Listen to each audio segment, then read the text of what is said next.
믿음은 예수 그리스도를 믿는 것이죠. 그분을 가장 귀한 분, 유일한 구원자, 하나님의 아들로 믿는 데서부터 믿음이 시작이 됩니다.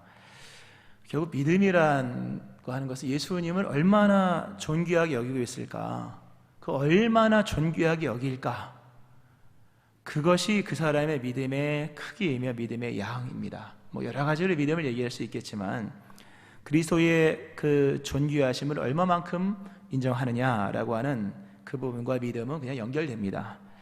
본문의 믿음의 한복판에 서 있는 우리들에게 예수님이 어떠한 분인지를 보여주고 있는 이 본문인 것을 보게 되는데요. 오늘 존귀하신 예수 그리스도라는 말씀을 통해서 그리스도의 주되심과 그분의 지존하심, 그분의 존귀하심에 대해서 말씀이 주의 음성으로 잘 들려지기를 바랍니다. 본문의 배경은 예수님께서 자신이 자라신 고향, 그 가버나움이라는 갈릴리 그 주변의 나사렛에서 있었던 일입니다. 안식일이 되어서 예수님께서 회당에서 주의 말씀을 가르치셨습니다. 정확히 언제인지는 알 수 없으나 하여튼 본문상에서 예수님의 가르침을 처음 듣는 것으로 여겨집니다. 예수님이 안식일에 회당에서 말씀을 가르치시고 또 여러 권능도 행하신 것으로 여겨집니다. 사람들이 예수님의 말씀을 듣고 깜짝깜짝 놀랍니다. 야, 이런 말씀이 있다니 대단하다. 예수님의 어떤 신적 권위를 느낀 거죠. 그런데도 결과는 정반대였죠. 이 사람들은 예수님의 권능에 대해서는 놀라면서도 예수님을 끝내 배척을 합니다. 이들은 예수님을 동네 사람 취급을 했습니다. 이 사람이 마리아의 아들 목수가 아니냐, 이 예수님의 동생들이 있지 않느냐, 또 이 동생의 형이고 이들의 형이고 이들의 오빠고 이렇게 같이 동네 사람 취급을 합니다. 동네 후배, 동네 선배, 같이 자랐던 알고 있는 청년 정도로 생각을 합니다. 예수님을 인정하지 않아요. 예수님 위대하신 이 말씀의 사역과 행하신 권능에 대해서 칭찬조차 하지 않습니다. 더 나아가서 비하까지 합니다. 예수님 배척합니다. 이들이. 예수님도 이들에게 더 이상 권능을 행하지 않습니다. 이 본문에서 이 아름다운 예수님이 고향에 오셔서 얼마나 많은 걸 보여주고 싶었고 주고 싶으셨겠습니까? 네, 결국 예수님도 등을 지십니다. 더 이상 이들에게는 아무런 권능을 행할 수 없어 등지고, 등지는 예수님을 보는 이 나사렛 사람들도 잘됐다, 이들이 먼저 배척을 했으니까요. 참 생각해 볼 장면이죠. 오늘 특별히 본문에 보면 거기라고 하는 장소를 가리키는 지시대명사가 2번이 나옵니다. 5절에 나오죠. 거기서는 아무런 권능을 행할 수 없었다. 행할 수 없는 장소로서의 거기가 나오는가 하면 1절에 보면 1절에도 거기가 나와요. 예수님께서 그 거기를 떠나서 고향으로 가셨다.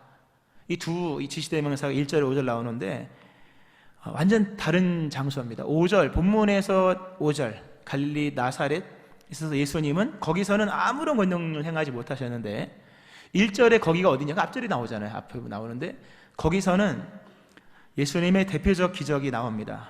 12의 혈루증 앓는 여인을 고치시는 장면이 나와요. 바로 거기. 1절에서 말하는 거기는 정확한 지명은 모르겠습니다만 12의 혈루증 앓는 여인을 고치신 장면이 거기서 나오고, 이어서 해당장 야이로의 12살 난 딸이 죽잖아요. 그 죽은 딸을 살리는 그 장소가 1절의 거기입니다. 그러니까 동일하게 거기라고 하는 장소가 2개가 나오는데 5절에서 본문의 거기 그 장소 나사렛에서는 예수님을 배척하여서 예수님도 아무런 권능을 행할 수 없었던 반면에 1절에서는 죽은 자를 살리고 12의 혈루증으로 죽어가는 여인을 살리는 그런 내용도 나옵니다. 참 우리가 이런 부분을 좀 깊이 좀 봐야 됩니다. 예수님은 동일하잖아요. 그런데 예수 믿는 사람들 중에 이렇게 대조되는 이 거기라고 하는 대조가 된 것처럼 대조되는 인생을 살아가는 사람들이 있다는 얘기입니다. 예수님을 믿으면서도 누군가는 많은 권능을 받고 능력을 받고 하여튼 그런 많은 은총을 복을 받으며 살아가는 사람이 있는가 하면 예수님을 심지어 믿으면서도 아무런 권능을 입지 못하는 사람들도 있을 수 있다는 겁니다. 오늘 본문에서 예수님께서 나사렛을 향한 애잔한 마음, 참 아쉬운 마음을 표현하시죠. 그들이 믿지 않음을 이상히 여기셨더라. 예수님이 참 이상하다. 이 사람들이 믿으면 역사가 일어날 텐데 이상하다. 이상한 일이 일어나고 있는 거예요. 또 이런 의미는 좀 더 이렇게 확대해서 의역을 한다면 예수님 이런 말씀도 되겠죠. 나사렛에서는 나도 이상하게 별로 권능을 행하고 싶지 않아. 나사렛에서는 권능이 별로 나타나지도 않고 나타내고 싶지도 않아. 더 쉽게 표현하면 거기서는 뭐 별로 되는 게 없더라. 하고 싶은 것도 일어나지 않고 이런 뜻입니다.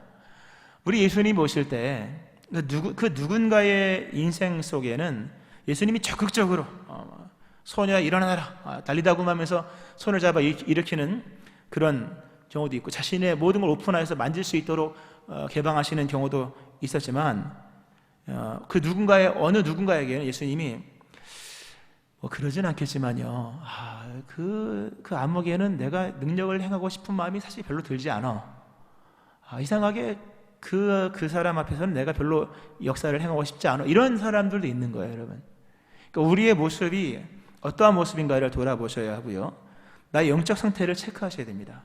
예수님이 권능을 행하실 수 있을 상태인지, 아니면 예수님이 참 이상하다, 권능을 행하고 싶은데 할 수가 없구나, 이상하게 그 사람에게는 내가 능력을 행하기가 참 어렵다, 이런 의미가 담겨 있는 거예요. 교회도 마찬가지입니다, 여러분. 교회가 다 똑같은 교회이지만 만약에 어떤 교회는 예수님의 권능을 행하고 싶고 능력을 행하시는 그런 살리는 기적이 일어나는 반면에 어떤 교회는 예수님이 거기서는 아무런 능력을 행할 수 없는 거예요. 예수님이 이상하다, 참 이 교회는 이상하다, 저 교회는 이상하다, 거기서 내가 능력을 행하기를 원치 않아, 이런 교회도 있을 수 있다는 거죠. 그리스도 예수께서 여러분 안에 마음껏 역사할 수 있는 그런 믿음, 그런 삶이 되시기를 축원합니다. 우리 교회도 예수님의 마음껏 역사하시는 자리가 되어야지 뭐 이상하다 이러면 안 되는 겁니다. 왜 예수님께서 이 가버나움 나사렛이라고 하는 지역에서 이렇게 능력을 행하실 수 없는 처지에 이르게 되었을까? 왜 가버나움의 나사렛 사람들은 예수님의 은총에서 마치 배제된 사람처럼 스스로를 배제를 했을까? 이 원인이 뭘까? 그것은 바로 믿음에 관련된 것입니다. 가버나움 사람들은 예수님을 믿지 않았습니다. 예수님을 알긴 알았지만 믿질 않아요. 예수님을 믿지 않는 그들에게 예수님도 아무런 권능을 행할 수가 없었습니다. 물론 단발은 있었죠. 그런데 계속적인 것은 없었다는 뜻이거든요. 이 원문상의 의미가 역사는 계속 일어나야 돼요. 뭐 젊었을 때 은혜 한 번 받는다고 인생이 뭐 끝나는 겁니까? 죽는 날까지 은혜 속에 거해야 될 거 아니겠습니까?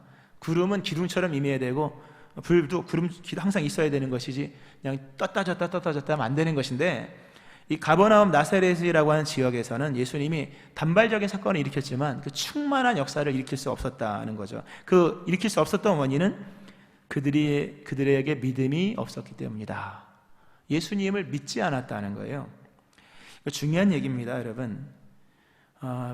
그들이 믿지 않았다는 것은 곧 그들에게 현실적 권능이 나타나지 않은 것과 같은 모습으로 나갔다는 겁니다.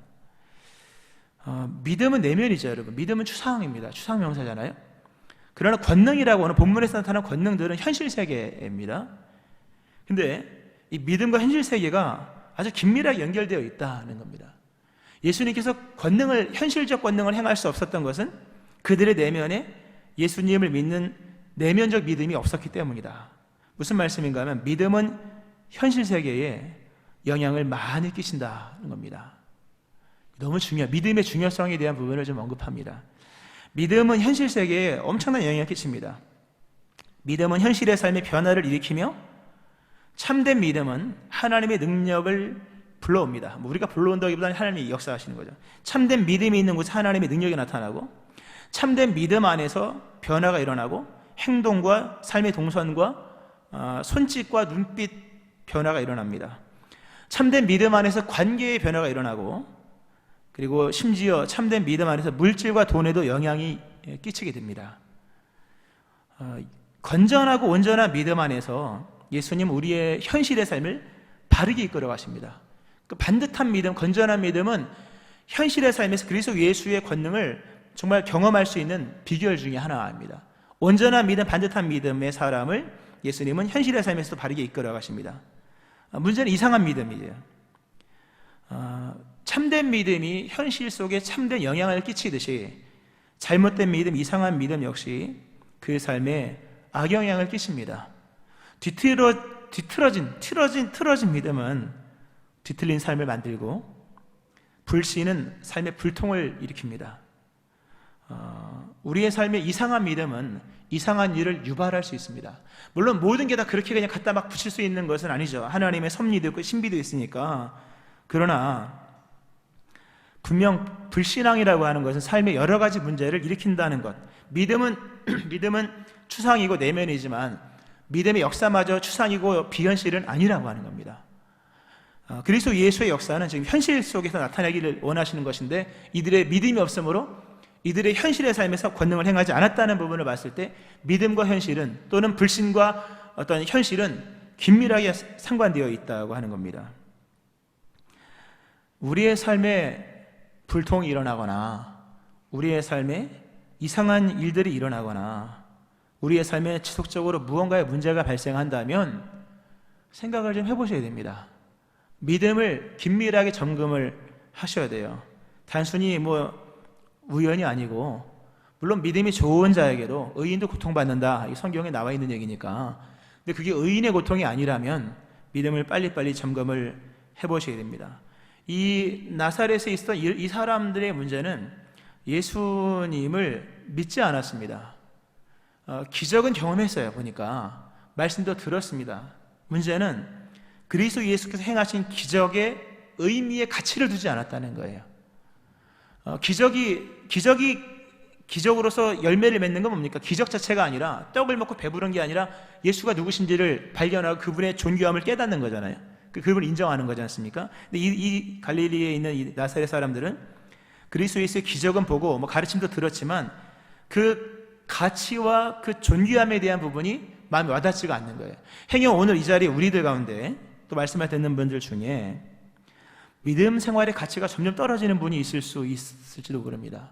교회 다니는 거 별로 의미도 없어 보이고, 기도도 별로 가치가 없어 보이고, 성경에 있는 것도 별로 무의미해 보이고, 신앙생활 자체의 가치가 흐려지고 있는 사람들, 이 나사렛 사람들이에요. 뭐가 없는 게 있지만 그 가치의 의미를 인정하지 않을 뿐만 아니라 받아들이지 않는 거죠. 신앙이 점점 무가치하게 여겨지면서 멀어지는 거잖아요. 그러한 인생의 삶 속에서, 그러한 믿음 안에서는 예수님께서 큰 역사를 행할 수 없다는 얘기입니다. 그러니까 결국 불신앙의 문제가 삶의 현실에 영향을 일으키고 있다는 거죠. 이 불신앙의 원인을 좀 더 깊이 있게 한번 보도록 하겠습니다. 근본의 원인은 불신앙인데, 그 불신앙의 근본의 뿌리가 뭐냐 할 때 바로 통념에 관한 문제입니다. 통념. 오늘 예수님께서 권능 있는, 신적 권능 있는 메시지를 전하셨고, 또 거기서 가버나움은 예수님의 주 활동 무대니까 나사렛 옆 동네 금방 들을 수 있는 소문들인데, 그들이 그런 얘기를 듣고 나서 하는 얘기가 오늘 말씀에 보면은 이 사람이 도대체 이게 어떻게 된 거냐 놀랬죠. 그런데 말하기를 이 사람이 마리아의 아들 목수가 아니냐, 야고보, 요셉, 유다, 시몬의 형제가 아니냐, 그 너희들이 우리와 함께 여기 있지 아니하냐 하고 예수를 배척한지라. 예수님을 사회적 통념 안에서만 나열시키는 겁니다. 예수님의 신적 권위에 대해서는 전혀 얘기를 하지 않아요. 보았어도 인정하지 않아요. 그들은 이 사람이 목수가 아니냐, 이 사람이 마리아의 아들이 아니냐, 이 사람이 오늘 요셉의 형이며 유다의 형이며 시몬의 형이 아니냐, 이 아무개의 오빠가 아니냐, 또 우리의 선배 아니냐, 우리의 이웃집에 누가 아니냐, 이런 식으로 얘기를 하는 거예요. 자신들에게 같은 점만 인정하고 다른 점에 대해서는 완강하게 배척을 합니다. 자신들이 알고 있는 부분에서만 공유를 하고 모르는 부분에 대해서는 인정을 하지 않습니다. 예수님을 경외하지 않아요. 높이지 않습니다. 통념에 사로잡혀 있는 사람들이라는 거죠. 이 통념에 사로잡혀서 예수님에 대한 이 깊은 거부감이 이미 있었던 것이고, 그 깊은 거부감이 오늘 자리에서 표면적으로 나타나는 것입니다. 통념적 개념 속에서 그리스도 예수를 나열하고 더 이상은 그 이외의 예수는 받아들이지 않는 모습을 우리가 좀 보아야 됩니다. 통념이라는 것은 이런 뜻이죠. 일반 사회에 널리 통용되는 개념. 통념은 사회의 기본적인 철학이고 사회의 기본적인 정서이며 우리 모두의 그냥 생각의 베이스입니다. 나쁜 것은 아니지만 그리스도 예수를 그렇게 통념적 개념으로만 받아들인다면 믿음은 성장할 수 없습니다. 그리고 그렇게 신앙을 통념적 개념으로만 이해하고 받아들이면 권능은 나타나죠. 통념적인 일은 일어날 수 있을지 모르지만 권능, 하늘에 속한 권능은 나타나지 않는 거예요. 이 본문의 이 사람들은 예수님의 평범한 일상은 다 받아들입니다. 예수님의 성장기, 예수님의 가족사, 예수님의 직업, 목수였던 것 등등에 대해서는 평범함은 받아들이지만 권능과 신비의 영역들은 인정하지도 않고 받아들이지 않고 심지어 거부를 합니다. 중요한 얘기입니다. 우리 안에 왜 예수님이 나의 권능을 행하지 않으실까? 그것은 불신앙의 요소가 있기 때문에 불신앙은 더 들어가면 통념이고 통념은 결국 뭐냐 할 때 여러분의 지식이고 여러분의 이해 수준을 말하는 거예요. 통념적 지식을 열거하면서 본문상에서 이들은 예수님을 아주 악의적으로 이렇게 비하하는 내용이 나옵니다. 이들이 말을 하죠. 이 사람이 마리아의 아들 목수가 아니냐. 뜯어보면 아주 못된 얘기입니다. 이거 예수님을 이름을 안 부르잖아요. 오늘 본문에 보면 예수님에 대한 이름을 얘기하지 않아요. 보면 마리아의 아들 목수가 아니냐, 야고보 등등등등 관계적인 얘기를 하면서 예수라는 이름을 부르잖아요. 이 사람이 마리아의 아들 목수가 아니냐. 요셉은 일찍 죽었던 것 같아요. 요셉의 아들이잖아요. 마태복음상에서 예수님은 요셉의 아들인데 요셉은 일찍 죽었던 것으로 그렇게 다학자들이 얘기를 합니다. 대부분. 그게 뭡니까? 요셉의 아들이라고 말이 될 것인데 마리아의 아들은 과부. 이 사람이 과부의 아들로 이름도 안 불러주고 직업으로 천한 목수의 직업으로 얘기를 합니다. 즉 이 사람은 과부 마리아의 아들로 천한 직업을 갖고 있는 목수다 이렇게 얘기를 합니다. 아주 굉장히 당시의 개념으로 보면 예수님을 의도적으로 비하하기 위해 사용한 아주 못된 표현입니다. 아주 못된 표현이에요. 아주 질 낮은 표현을 쓰고 있는 겁니다. 이 통념에 사로잡혀서 그 이상의 것은 더 이상 받아들이지 않을 뿐만 아니라 받아들이지 않기 위해서 우리가 안 받아들이면 곱게 안 받아들여야 되지만 이거 비하를 시키잖아요. 악평을 하잖아요. 오늘 이러한 모습을 봐야 됩니다. 특별히 통념의 개념에 사로잡혀서 예수를 배척했던 사람이 헤롯이나 또는 바리새인이나 서기관이나 제사장들 같은 그런 사람들이 아니라 갈릴리 완전 그 촌이잖아요. 촌에 사는 서민들이었다는 거죠. 이 통념의 개념이 예루살렘부터 시작해서 이 변방 나사렛까지 쫙 깔려 있는 거예요. 이게 이 통념 자체가 이 당시 이스라엘의 신앙의 기본 베이스가 되어버리고 말았던 거예요. 오늘 우리는 같은 시대를 살아가고 있습니다. 상식적인 시대를 살아가고 사회의 규범 안에 살고 있습니다. 우리가 살아가는 이 사회에는요 통념으로 움직입니다. 합의된 개념과 합의된 약속들에 의해서 움직이지 않습니까? 좋습니다, 여러분. 그러나 이 사회가 제시하는 통념 안에서 기독교를 이해한다거나 이 사회가 제시하는 통념상에서 예배를 이해한다거나 이 사회가 인정하는 그리스도 예수에 대한 부분으로서 예수를 이해하기 시작한다면 그는 믿음의 완성에 이를 수가 없을 것입니다. 그의 삶에는 예수님이 아무런 권능을 행할 수가 없을 거예요. 특별히 코로나19로 인해서 교회가 그냥 집단으로 취급받잖아요. 무슨 교회가 무슨 다단계 판매 그 모임같이 또는 굉장히 불결한 집단처럼 이렇게 같은 취급받고 있는 것 거기 동조하면 안 됩니다, 여러분. 우리는 이 코로나19로 인해서 여러 감염적 차원에서 여러 가지 같은 법을 묶어나가는 이런 시대 속에 있지만 우리 안에서 교회는 여전히 소중한 것이며 거룩한 것이며 예배는 그 어떤 것보다 귀한 것이며 그리스도 예수는 그 누가 뭐라 그래도 가장 존귀한 분으로 그렇게 통념을 뛰어넘는 고백적인 행위와 고백적인 신앙의 삶이 있어야 한다는 것을 믿으시기 바랍니다. 통념에 사로잡혀서 믿음이 점점점 떨어지면 통념에 사로잡히면 믿음의 가치가 올라오지 않아요. 본인한테 별로 중요하게 여겨지지 않아요. 다 똑같은 가치가 중요하게 와닿겠습니까? 오늘 본문에 보면 이렇게 권능을 행할 수 없었던 나사렛에서도 예수님께서 소수의 사람들에게는 권능을 행하십니다. 그 소수가 누구냐? 소수의 병자에게 병자 권능을 행할 수 없는 영적 불가능 같은 토양 영적으로 능력을 행할 수 없는 그런 이상한 곳 근데 거기서도 소수의 병자들은 권능을 입었다 하는 거죠. 이 소수의 사람들은 병자였습니다. 무슨 말씀입니까? 병자, 일상이 무너진 사람들, 통념이 깨진 사람들. 단순히 아프다 이런 의미가 아니라 일상이 무너져 버려서 통념마저 깨져버린 사람, 통념보다 더 간절한 것이 있었던 사람들, 일반적 가치보다 더 필요한 것이 우선했던 사람들, 치유자가 필요했고 구원자가 필요했고 능력 있는 자가 필요했던 이 사람들, 통념이 무너지고 일상이 무너짐으로 그 통념 이상의 것을 간절히 사모했던 사람들에게 예수님은 어김없이 그들에게는 친히 안수하여서 병자를 고치시는 장면이 나옵니다.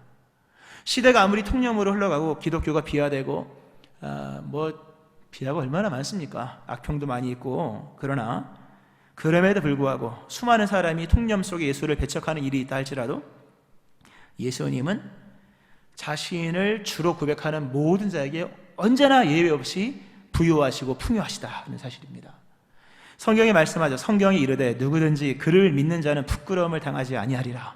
유대인이나 헬라인이나 차별이 없습니다. 한 분이신 주께서 모든 사람의 주가 되사 그를 부르는 모든 사람에게 부요하시도다. 누구든지 주의 이름을 부르는 자는 구원을 받으리라 하는 말씀입니다. 자신의 이름을 부르는 모든 사람에게 주님은 부요하십니다.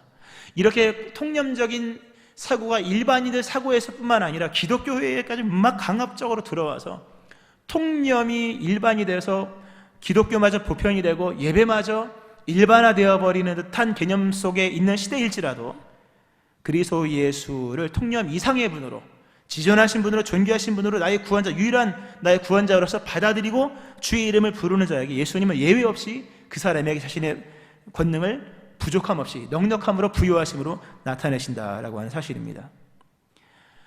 우리 예수님은 공평하세요. 세상은 평등을 얘기하죠. 성경을 읽어보세요. 하나님은 평등을 얘기하지 않고 공평을 얘기하십니다. 평등이 아니라 공평이죠. 성경에 이런 말씀이 나와요. 여호와께서 내 의를 따라 갚으시되 그의 목전에서 내 손이 깨끗한 만큼 내게 갚으셨도다. 자비로운 자에게는 주의 자비하심을 나타내시며 완전한 자에게는 주의 완전하심을 보이시며 깨끗한 자에게는 주의 깨끗함을 보이시며 사악한 자에게는 주의 거스르심을 보이시리니 주께서 곤고한 백성은 구원하시고 교만한 눈은 낮추시리이다. 아멘. 시편 18편의 고백이죠. 모두에게 동일하게 은혜 베푸시는 게 아니에요, 여러분. 모두에게 은혜의 동일한 양을 그렇게 평등하게 주시는 분이 아닌 거예요. 받지 못할 사람은 배척하시고 예수님도 안 하잖아요. 그러나 사모하는 자에게는 넉넉함으로 채워주시는 거예요. 자비하신 자에게는 자비한 사람, 자비로움으로, 완전한 자에게 완전함으로, 거스르는 자에게는 거스름으로, 사악한 자에게는 주의 심판을 보이시고 하는 거예요. 오늘 내 삶에 주의 은혜가 있냐 없냐, 이거는 공평한 문제예요. 하나님 보실 때 공평성에 가는 겁니다. 저 사람도 예수 믿고 나도 예수 믿고 하나님 불공평해, 이게 아닌 거예요, 여러분. 이거는 평등의 문제가 아닌 거예요. 기독교는 평등의 문제가 아닌 거예요. 공평의 문제인 거죠. 그리스도 예수는 지금도 통념을 뛰어넘어 사회적인 일반과 보편을 뛰어넘어 일반적 가치를 뛰어넘어 그리스도 예수를 존귀하게 여기며 그 이름의 구원을 소망하고 그 이름을 부르는 사람들에게는 지금도 부요하시게 역사하십니다. 할렐루야. 그리스도 예수를 전적으로 받아들이셔야 돼요. 오늘 본문을 보면 믿지 않음을 이상히 여기셨다. 그들이 믿지 않음을 이상히 여겼다. 믿지 않음, 요 문장이 나오죠. 요 단어가 여러 가지로 치환이 되어 나옵니다. 믿지 않음은 존경하지 않음과 같은 뜻이고, 본문상에서 존경하지 않음은 예수님 봤을 때 이상함으로 보여져, 이상함과 같은 뜻이고, 그리고 이상함은 권능을 행할 수 없음과 같은 뜻이에요. 그리고 그 얘기는 방금 말씀드린 것은 통념적 개념과 같은 뜻이에요. 믿지 않음과 존경하지 않음, 통념적 사고, 이상함, 권능 행하실 수 없음 다 같은 뜻이에요. 이게 너무나 중요한 얘기입니다, 여러분. 믿음으로만 얘기할 수는 없는 거예요. 믿지 않음은 존경하지 않음인 것이요, 통념적 사고인 것이며 이상함이요, 권능을 행할 수 없는 것들이에요. 오늘 본문에서 결국 이 나사렛 사람 예수님을 안 믿었잖아요. 안 믿었던 것은 통상적 개념 속에서 사로잡혀 있었기 때문에 안 믿었던 것이고, 통상적 개념 속에서 예수를 봤을 때 그들에게 예수님은 이상한 분으로 여겨진 거예요. 물론 예수님도 그들을 이상하게 여겼어요. 안 믿었으니까. 자, 이 부분 좀 보겠습니다, 여러분. 예수님을 이상하게 여겨서 자신의 상식과 일반과 보편적 기준, 통념적 사고에 준해서 이상하게 보인 예수를 받아들이지 않았던 이 불신앙에 대한 모습을 보면서 믿음이 뭔지에 대해서 한번 좀 깊이 있게 한번 설명을 드리겠습니다. 믿음이라고 하는 것은 여러분 전적 동의입니다. 전적 동의, 그리고 합리적인 동의입니다. 믿음이라고 하는 것은 나의 지성, 나의 감성, 나의 상상력까지 다 동원하여서 예수님에 대하여 합리적인 동의로 믿는 것을 말하는 겁니다. 합리적인 동의. 물론 다 이해가 되어서 전적 동의를 하는 것은 아닙니다. 다 설명할 수 있어서 합리적 동의를 하는 것도 아닙니다. 모든 것을 믿음으로 이해와 오해를 뛰어넘는 동의를 하는 걸 말하는 거예요.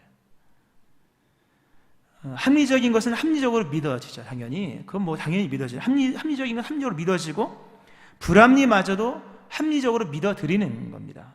순리는 형통함으로 인정하며 믿고 고난은 섭리의 개념 속에서 믿어지는 것이며 합리의 한계성을 뛰어넘는 일들, 아무리 머리가 좋아도 우리 신은 아니죠. 하나님 아니잖아요. 합리의 한계에 부닥치거든요. 합리의 한계성을 넘는 일들은 하나님의 주권의 개념으로 믿어지며 도저히 말이 되지 않는 듯한 불합리마저도 하나님의 지혜의 개념에서 믿어지는 거예요. 설명할 수 없는 부분들은 설명할 수 없다는 그 자체를 신비의 개념 속에서 믿는 것을 말하고 이상하게 여겨지는 것들조차도 하나님의 비밀하심, 하나님의 신비하심 속에서 더 이상 이상한 것이 아닌 것으로 동의하고 믿는 것을 말하는 거예요. 결국 믿음은 동의예요. 할렐루야. 잘 믿고 깨닫기를 축원합니다. 믿음은 모든 것을 믿는 걸 말하는 거예요. 믿음은 모든 걸 믿는 걸 말하는 겁니다. 즉 믿음은 이상하게 여겨지는 것이 없는 걸 말하는 거예요.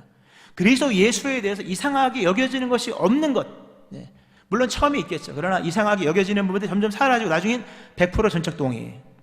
사도 바울이 이렇게 이 부분을 설명을 했습니다. 나는 비천에 처할 줄도 알고 풍부에 처할 줄도 알아. 모든 일의 배부름과 배고픔과 풍부와 궁핍에도 처할 줄 아는 일체의 비결을 배우노라. 내게 능력 주시는 자 안에서 내가 모든 것을 할 수 있느니라. 사도 바울의 얘기죠. 나는 풍부에 처할 줄도 알고 나는 궁핍에 처할 줄도 안다. 나는 일체의 비결을 배웠다. 나는 능치 못하면 능력 주시는 자 안에서. 이게 무슨 말이냐면 내가 일체의 비결을 배웠다. 또 풍부에 처할 줄 알았다. 지적 차원의 얘기잖아요. 전적 동의라는 겁니다. 이거는 지식적으로 전적 동의예요. 뭡니까? 나는 내 삶에 그리스도 예수께서 주신 풍요함을 이상한 것으로 여기지 않는다. 동시에 내 삶에 일어난 가난함도 나는 이상한 것으로 여기지 않는다.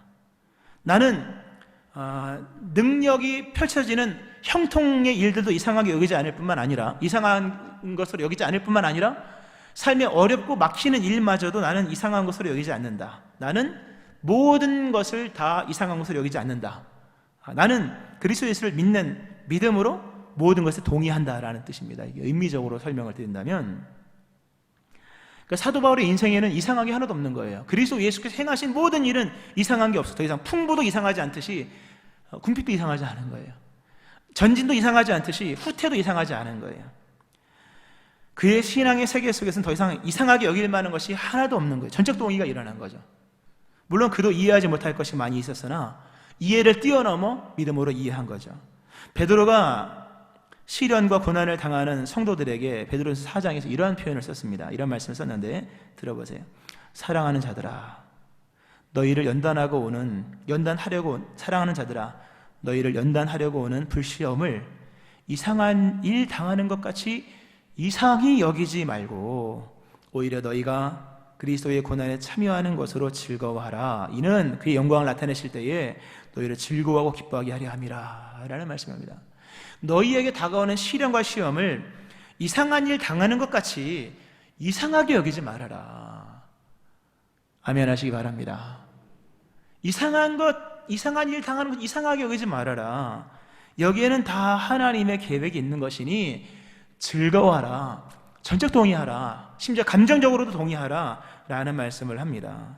베드로의 신앙 역시 그의 삶에도 이상한 것이 더 이상 없습니다. 시련과 핍박마저도 이상하지 않은 거예요. 그들은 다 예수 그리스도의 모든 일에 전적 동의를 한 사람들입니다. 믿음은 전적 동의입니다.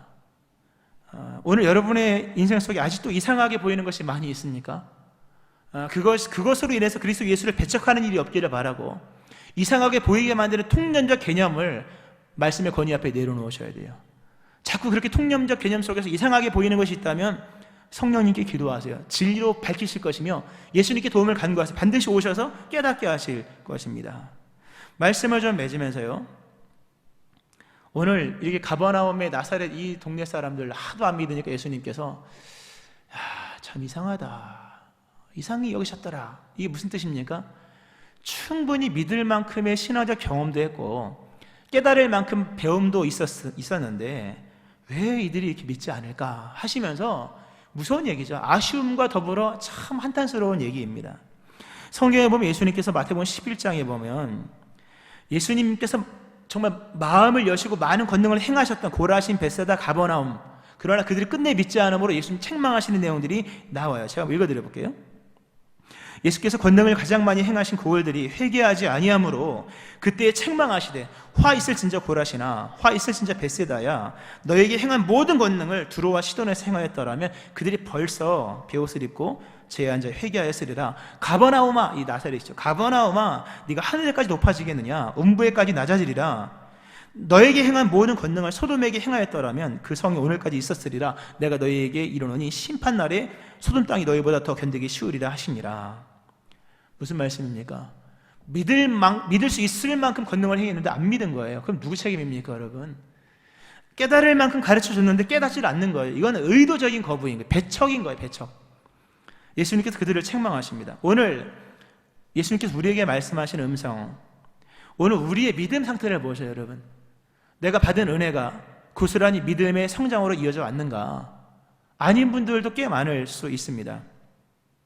내가 오늘 이렇게 믿음이 연약한 것이 내게 주어진 신앙의 환경의 여건이 안 좋았기 때문인가? 아니면 은혜를 남들보다 덜 받았기 때문인가? 아니면 배움이 적었기 때문인가? 물론 그럴 수도 있습니다. 그러나 그리스도 예수에 대한 이해가 너무 통념적 접근이었었다는 부분이 중요한 원인이라고 하는 겁니다.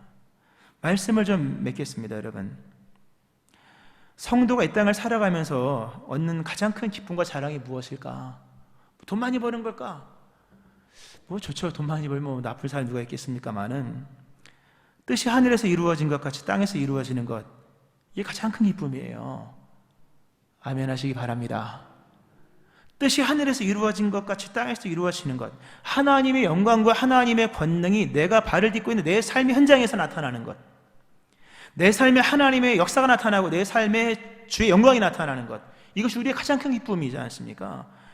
예수 그리스도께서 내 삶에 자신을 나타내시고 성령께서 자신의 권능을 내 삶에 보여주시고, 뭐 거창한 기적은 아니더라도 내 삶을 통해 하나님의 이야기가 좀 읽어지고, 내 삶을 통해 하나님의 향기가 좀 나타나고, 내 삶을 통해 하나님의 숨결이 느껴지는 것, 뭐 거창한 건 아니어도 좋습니다. 하나님이 함께 하신다는 것이 내 삶의 현장에서 나타나는 것만으로도 충분한 거예요. 이것이 우리의 가장 큰 기쁨과 자랑입니다. 하나님 이걸 우리에게 원하시는 거예요. 하나님도 자기 고백이 필요한 거거든요. 물론 확증은 그리스도의 십자가로 나타나는 것이지만, 오늘 내 삶에 이런 하나님의 이야기, 하나님의 향기, 하나님의 숨결, 하나님의 역사하심이 나타나고 있느냐라고 하는 겁니다. 아무리 세상이 기독교를 배척하고 예수를 부인하고 교회를 깎아내리고 거기에 휩쓸리는 사람이 많다 할지라도 은혜를 사모하고 도우심을 간구하는 사람에게 지금도 예수님은 주로서 역사하십니다. 예수님을 존경하셔야 됩니다. 예수님께 자신을 개방하셔야 됩니다. 스스로를 폐쇄하는 곳에서는 기적은 일어나지 않아요. 어쩌면 우리는 정말 가장 귀한 것들을 배척하고 있는지도 모릅니다. 우리의 마음속에 그리스도 예수를 가장 존귀한 분으로 여기며 그분을 올려드려야 돼요. 사도행전에서 예수님의 위치가 뭡니까? 올려지신 예수잖아요. 올려지신 예수로서 권능을 행하시는 예수입니다. 올려지지 않고는 권능이 나타나지 않는 거예요. 뭐 사도행전 강의를 들어보면 아시겠습니다만, 우리의 마음에 숨겨있는 거부감이든 아니면 표면으로 나타나는 거부감이든 이제는 버려야 합니다. 예수 안에 있는 모든 예수 안에 우리 안에 있는 모든 통념을 버리고 보편과 이성을 잠재우고 예수 그리스도의 뜻에 전적으로 동의하며 예수 그리스도의 존귀하심을 아멘으로 인정하고 그분의 위대하심을 예배로 높이며 그리스도에 대한 나의 사랑을 삶의 순종으로 고백할 때 존귀케 여김받으시는 그리스도 예수께서 여러분의 삶에 권능을 베푸십니다. 이 은혜 받기를 주의 이름으로 축원합니다. 아멘. 기도하시겠습니다.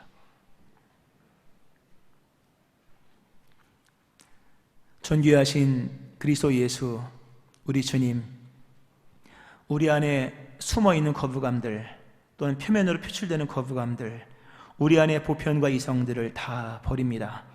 그리스도 예수의 존귀하심 앞에 아멘으로 인정하며 위대하심을 예배로 높이며 그리스도 예수에 대한 우리의 사랑을 삶의 순종으로 고백하기 원합니다. 가장 높이 올려드리기 원하고 가장 존귀한 분으로 고백하며 그렇게 살기를 원합니다. 주님, 우리의 믿음을 새롭게 하시며 우리의 삶의 역사를 펼쳐 보여 주옵소서. 예수님 이름으로 기도합니다. 아멘.